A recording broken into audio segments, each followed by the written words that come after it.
느헤미야 2장의 말씀으로 무너진 곳을 다시 세우시는 하나님이라는 제목으로 말씀을 나누겠습니다. 삶을 살다 보면 승리하는 삶, 굳건한 삶, 만사 형통의 삶을 살기 원하는 것이 인간의 바람이고 마음인 것 같습니다. 전에 저희 아버지께서 이석증으로 좀 한동안 좀 고생을 좀 하셨어요. 9살 때 부모님의 이혼으로 교제하지 않고 지냈던 아버지와 30살이 돼서야 다시 교제하게 되었습니다. 아버지와의 20년이라는 공백을 채우기 위해서 부단히 노력했던 시간 가운데 이제 아버지께서 늙었다라는 사실들을 최근에야 좀 인지하게 되었던 것 같아요. 어지러워서 입원했다는 소식을 들었을 때 제 삶의 한 부분, 일부분이 무너지는 것처럼 느껴졌습니다. 여러분의 삶에도 무너진 영역 아니면 지금 무너지고 있는 영역이 있을 것입니다. 누군가는 사람과의 관계이고 자녀와의 관계나 배우자의 관계가 그런 부분일 수도 있고 누군가는 재정적인 영역이나 건강이나 삶의 목적이 그러할 수도 있습니다. 어떤 이는 신앙의 영역이 무너지고 있을 수도 있죠. 무너진 곳을 마주할 때면 사람들은 두 가지 반응을 보입니다. 긍정적인 반응과 부정적인 반응인데 부정적인 반응은 외면하거나 포기하거나 모든 것을 멈추기도 하고 좌절하기도 합니다. 대부분의 사람들이 이러한 반응을 보이며 나아가죠. 그러나 반대로 긍정적인 반응을 보이며 나아가는 사람들도 있습니다. 그 반응은 바로 도전하는 것입니다. 좌절하고 절망스러운 상황에서 더 힘내고 노력하고 하나님을 찾는 반응을 보이고 있죠. 오늘 말씀에 느헤미야는 긍정적인 반응을 보였던 사람이었음을 보게 됩니다. 느헤미야 2장을 통해서 무너진 곳을 다시 세우시는 하나님의 사랑을 함께 나눌 수 있기를 소망합니다. 느헤미야 1장에 보면은 아다사스다 왕의 술 맡은 관원장이었던 느헤미야가 자기 민족의 슬픈 소식을 듣게 되었습니다. 느헤미야 1장 2절과 3절 말씀에 내 형제들 가운데 하나인 하나니가 두어 사람과 함께 유다에서 내게 이르렀기로 내가 그 사로잡힘을 면하고 남아있는 유다와 예루살렘 사람들의 형편을 물은즉 그들이 내게 이르되 사로잡힘을 면하고 남아있는 자들이 그 지방 거기에서 큰 환난을 당하고 능욕을 받으며 예루살렘 성은 허물어지고 성문들은 불탔다 하는지라. 이 슬픈 소식은 느헤미야의 삶의 일부분을 무너지게 하는 소식이었습니다. 이 슬픈 소식을 듣고 느헤미야는 하나님께 금식하며 하나님께 기도했다라고 말하고 있죠. 사랑하는 성도 여러분, 내 삶의 일부분이 무너지는 절망적인 순간 가운데 성도의 긍정적인 반응은 바로 기도입니다. 하나님을 의지하고 기도하는 것이 믿음의 반응인 것이죠. 기도해야 한다는 것을 우리는 잘 알고 있습니다. 하지만 절망적인 상황 가운데 우리는 기도하지 못합니다.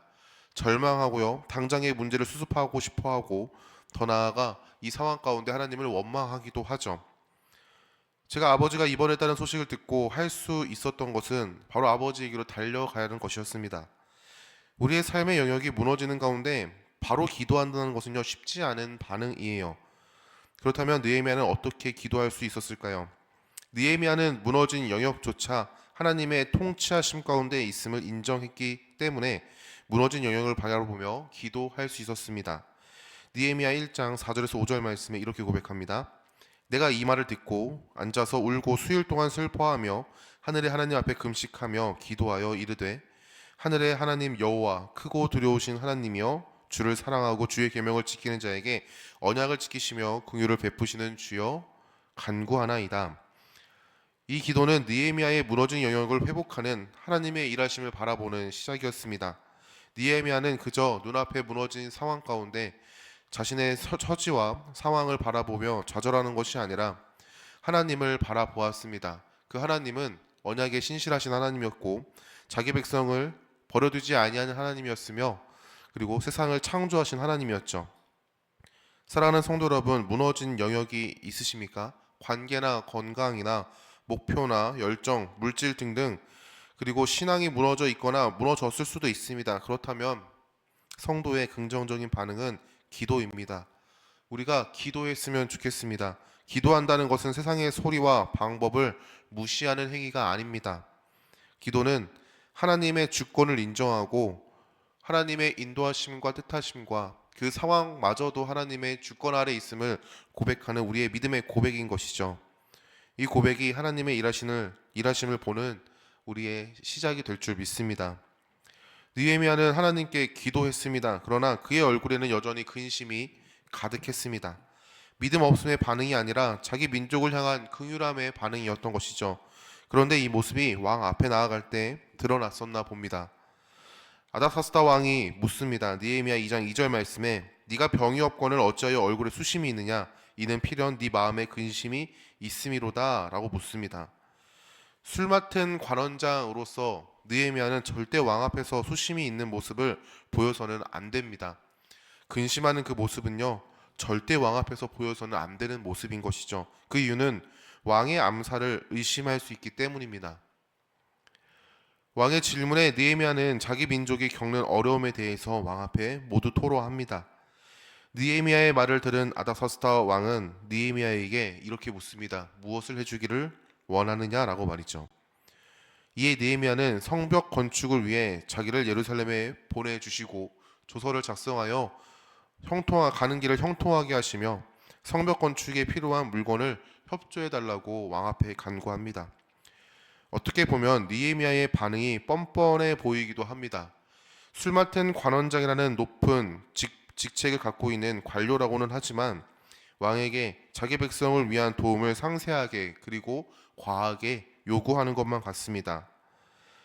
느헤미야의 뻔뻔한 이 모습은 어디서 나오는 걸까요? 느헤미야 2장 4절 말씀 보면 느헤미야가 하나님께 이렇게 기도합니다.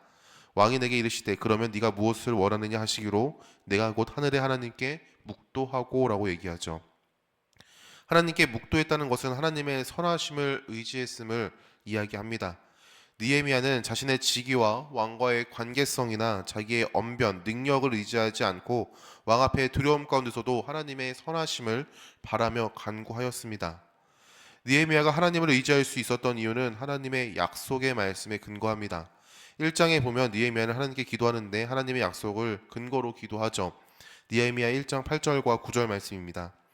옛적에 주께서 주의 종 모세에게 명령하여 이르시되 만일 너희가 범죄하면 내가 너희를 여러 나라 가운데로 흩을 것이요 만일 내게로 돌아와 내 계명을 지켜 행하면 너희 쫓긴 자가 하늘 끝에 있을지라도 내가 거기서부터 그들을 모아 내 이름을 두려고 택한 곳에 돌아오게 하리라 하신 말씀을 이제 청하건대 기억하옵소서.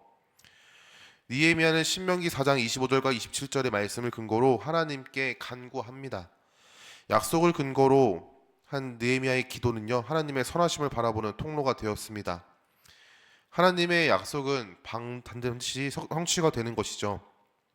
그 약속은 과거의 약속으로만 끝나는 것이 아니라 지금도 현재 우리에게 말씀하고 계시는 하나님의 약속입니다. 하나님의 아들 예수 그리스도를 묵상해 보십시오. 아담과 하와가 범죄하여 하나님의 전에 쫓겨날 때 하나님은 뱀을 저주하시면서 한 가지를 약속하십니다. 회복의 약속인데요. 창세기 3장 15절 말씀에 내가 너를 여자와 원수가 되게 하고 네 후손도 여자의 후손과 원수가 되게 하리니 여자의 후손은 네 머리를 상하게 할 것이요 너는 그의 발꿈치를 상하게 할 것이니라 하시고라고 얘기합니다. 이 약속은 하나님의 아들 예수 그리스도로 성취되었습니다. 그리고 예수님께서 약속하신 성령님의 보내심이 예수님께서 부활하시고 승천하신 후에 제자들에게 성취되었죠. 예수님께서 하신 말씀이 지금도 우리에게 성취가 되고 있습니다. 예수님을 구주로 고백하는 성도의 마음 가운데 성령 하나님은 찾아오시고 좌정하십니다. 2000년 전의 약속이 성취됨을 보게 합니다. 사랑하는 성도 여러분, 이런 하나님의 말씀의 신실함에 대해서 이사야 40장 8절은 이렇게 고백합니다. 푸른 마르고 꽃은 시드나 우리 하나님의 말씀은 영원히 서리라 하라. 아멘. 하나님의 약속은 영원하며 지금도 우리에게 주어진 줄 믿습니다. 하나님의 선하심을 바라볼 수 있음은 신실하신 하나님의 사랑에 근거한 것이죠. 약속을 지키시고 긍휼하심으로 자기 백성을 품으시며 자기 백성을 고아와 같이 버려두지 아니하시는 그 사랑에 근거한 것입니다. 하나님의 긍휼하심을 입은 느헤미야는 예루살렘으로 달려갔습니다. 그런데 느헤미야의 행보에 대해 불만을 가진 사람들이 나옵니다. 오늘 말씀 10절 말씀에 호른 사람 산발락과 종이었던 암몬 사람 도비아가 이스라엘 자손을 흥황하게 하려는 사람이 왔다 함을 듣고 심히 근심하더라 라고 얘기합니다. 성벽 재건에 대해서 근심하는 자들, 예루살렘의 회복에 대해서 불만을 가진 자들이 있습니다. 그럼에도 불구하고 느헤미야는 길을 떠납니다. 처참한 상황을 본 느헤미야는 예루살렘에 머물렀던 사람들에게 하나님의 선하심을 선포합니다. 18절 말씀입니다. 또 그들에게 하나님의 선한 손이 나를 도우신 일과 왕인에게 이른 말씀을 전하였더니 그들의 말이 일어나 건축하자 하고 모두 힘을 내어 이 선한 일을 하려 하매. 그런데 이 모습을 보고 대적자들은 이렇게 얘기합니다. 이것은 아닥사스다 왕에 대한 배반, 반역이다라고 말이죠. 그러나 그 말에도 불구하고 느헤미야는 믿음으로 선포합니다. 20절 말씀입니다. 내가 그들에게 대답하여 이르되 하늘의 하나님이 우리를 형통하게 하시리니 그의 종들인 우리가 일어나 건축하려니와 오직 너희에게는 예루살렘에서 아무 기업도 없고 권리도 없고 기억되는 바도 없다 하였느니라. 느헤미야는요 장애물이 있었음에도 불구하고요 나아갔습니다. 느헤미야는 눈앞에 보이는 장애물, 수많은 방해들, 느헤미야의 믿음의 고백을 무너뜨리게 하는 수많은 방해들 앞에서도요 하나님 앞에 나아갔어요. 예루살렘의 처참한 상황을 보러 밤늦은 시간에 나아갈 때 느헤미야의 모습에 대해서 이렇게 묘사합니다. 내 하나님께서 예루살렘을 위해 무엇을 할 것인지 내 마음에 주신 것을 내가 아무에게도 말하지 아니하고 밤에 일어났다라고 얘기합니다. 예루살렘의 회복은 하나님께서 원하시는 일이었고 그것을 느헤미야를 통해 성취하실 계획이었습니다. 이러한 하나님의 뜻을 알았기에 느헤미야는 대적자들의 말에도 담대히 선포할 수 있었던 것입니다. 사랑하는 성도 여러분, 무너진 곳을 하나님께 맡겨드릴 때 사람들은 우리의 행동이 미련하다라고 이야기할지 모릅니다. 눈앞에 보이는 상황을 수습하고 당장 더 능력 있는 자를 찾고 나의 관계를 동원하고 내가 가지고 있는 수많은 능력들을 동원해서 문제를 해결해야 하는데 눈에 보이지도 않는 하나님을 의지하고 눈에 보이지도 않는 하나님께 눈을 감고 기도하는 그 모습이 하나님 세상의 관점에서는 미련해 보이고 멍청해 보일 수도 있습니다. 우리의 선택에 부정적인 반응을 보일지 모르고 우리의 걸음을 흔드는 말들을 할지 몰라요. 그런 상황에서 우리는 눈앞에 보이는 상황을 보는 것이 아니라 그럴 때일수록 하나님을 바라봐야 하는 줄 믿습니다. 우리의 시선을 흔드는 말이 들려올 때 눈을 감고 하나님의 선하심을 바라보십시오. 우리가 할 일은 눈을 감고 하나님을 바라보는 것입니다. 그 시선이 하나님의 일하심을 향해 걸어가는 한 걸음이 되고 그 한 걸음을 비추는 등불이 될 줄 믿습니다. 물론 그 과정은 쉽지 않습니다. 힘들 수 있습니다. 주변을 바라보고 싶을 때도 있고요. 그럴 때마다 사람들의 말과 사람들의 이야기가 정말 그런 것처럼 하나님의 말씀보다 더 뛰어나고 위대한 것처럼 들릴 때가 찾아올 것입니다. 그러나 우리를 위해서 친히 간구하시는 성령 하나님께서 우리가 알지 못하는 그 가운데서도 탄식하심으로 말미암아 우리와 함께 하심을 기억했으면 좋겠습니다. 저도 저의 무너진 곳들을 볼 때면 눈앞이 깜깜해집니다. 무엇을 해야 할지 모르겠고 노력해 보려고 해도 막막하고 애쓰려고 하는데도 진행되는 것이 없어 보일 때면 때로는 주저앉기도 합니다. 그런데 감사한 것은 그럴 때 하나님은 기도하게 하신다는 겁니다. 그저 눈을 감고 주님, 아버지라고 고백하는 기도 가운데서도 하나님은 들으시고 마음 가운데 평강을 주시며 하나님의 일하심 가운데 놀라운 기대와 소망을 품게 하시죠. 사랑하는 성도 여러분, 말씀을 맺겠습니다. 무너진 곳을 다시 세우시는 하나님의 일하심을 바라볼 수 있기를 소망합니다.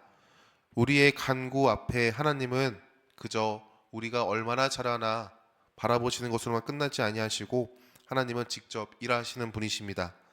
우리의 시선은 하나님을 향해야 합니다. 하나님의 약속의 말씀에 근거하여 우리는 하나님 앞에 나아가는 줄 믿습니다. 예수 그리스도 안에서 하나님의 자녀된 성도의 삶에 하나님의 말씀은 반드시 성취하실 하나님의 선하심을 바라보는 통로인 줄 믿습니다. 우리의 삶이 무너진 곳을 하나님과 함께 다시 세워갈 수 있기를 예수님의 이름으로 축원합니다.